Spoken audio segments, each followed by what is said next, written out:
Ready. আসসালামু আলাইকুম। ওয়ালাইকুম আসসালাম। কেন আছেন? আছি আলহামদুলিল্লাহ, ভালো আছেন? তো আজকে কথা জানো না কি বাংলাদেশে তো আফগানিস্তান খেলা আজি ভাই। আজকে খেলা আছে বাংলাদেশ আফগানিস্তানের। ও কি এই তো মনটা খারাপ করে দিলা। তুই মায়ের দোয়া বাংলাদেশ টিমের কথা কইতে লাগবে তো তুই।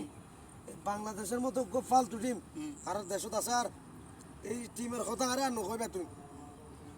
পাকিস্তান 135 রান জিতার ম্যাচ গান এটারা কি হাম করছে দেখো না, জিতার ম্যাচ গান যাই না হারি গেল কই। এইসব টিমের খেলার কথা কইলে আর মাথা খারাপ হয়ে যাবে। তুমি নেক্সট টাইম আর এইসব খেলা নকইবা। তো হইও আর জুতার এখানে জুতার অবস্থা সহ তুমি দেখতে দাও সিঁড়ি গেলে যে হাতে মনসা দিয়ে সব প্লেয়ারের সিরিয়াস জুতা দিয়ে রায় মারি ফেলা বলি এইসব কথা তুমি কইবা। আর তুই যদি খ আয় তোর অবস্থা কিন্তু খারাপ করে ফেলা বাংলাদেশে তো না নকইবা। কারণ তারা খেলা সুন্দর টিম মায়ের দোয়া টিমই আমরা একসময় খুব শ্রদ্ধা করতাম, আর ইতারা এখন এত ফালতু খেলা আই এসে খাবত আর মাথাটা গরম করে ফেলাই গিয়ে ইতারা